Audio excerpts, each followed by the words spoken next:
শাহিন। আমার গল্পের নাম ইচ্ছা শক্তির প্রভাব।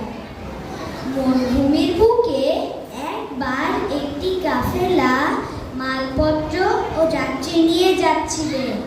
হঠাৎ হাড়ি করে একটি দুর্ধর্ষ ডাকাতের দল হামলা করে বসল। চোখের নিমেষে ডাকাত দল তাদের সর্বস্ব ছিনিয়ে নিয়ে গেল। হতাশ হয়ে যাওয়া যাত্রীদের মাঝ থেকে একটি অল্প বয়সী কিশোর দৌড়িয়ে ডাকাত দলের কাছে গেল। ডাকাত দলের সর্দার পিছন থেকে ছেলেটিকে আসতে দেখে বলল, খবরদার, আর এক পা এগোবে না, জানে খতম করে ফেলবো। ছেলেটি সেখানে দাঁড়িয়ে বলল, আল্লাহর দোয়ায় লাগি, আমার তালিকাগুলো ফিরিয়ে দিন। ডাকাত সর্দার এ কথা শুনে বলল, এগুলো কি জিনিস? ছেলেটি বলল, এগুলো আমার বই, আমার শিক্ষকদের কাছ থেকে সংগ্রহ করা সব জ্ঞান এখানে লেখা আছে। ছেলেটির কথা শুনে ডাকাত সর্দার বিদ্রুপ ও হেসে বলল, হা হা হা হা হা, বাহ, তুমি তো দেখি অনেক বড় বিদ্যার জাহাজ। এই কোন ধরনের বিদ্যা যেটা আমার মতো নিকৃষ্ট ব্যক্তি চাইলেই চুরি করে নিয়ে যেতে পারে?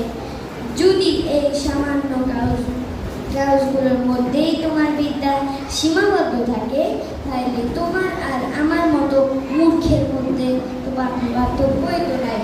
যাও যাও, নিয়ে যাও তোমার বিদ্যার ফলে। দস্যু সর্দারের কথায় ছেলেটি লজ্জিত হল। সে বাড়ি ফিরে যেয়ে সব নোটসমূহ মুখস্থ করতে বসে পড়ল। সেখানে 3 বছর অনেক পরিশ্রম করে সব নোটসমূহ মুখস্থ করে ফেলল।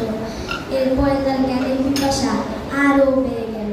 জ্ঞান লাভের উদ্দেশ্যে সে আবার গৃহত্যাগ করল। প্রথাগত বিদ্যার পাঠ যখন সমাপ্ত করে, তখন তার বয়স মাত্র 27 বছর।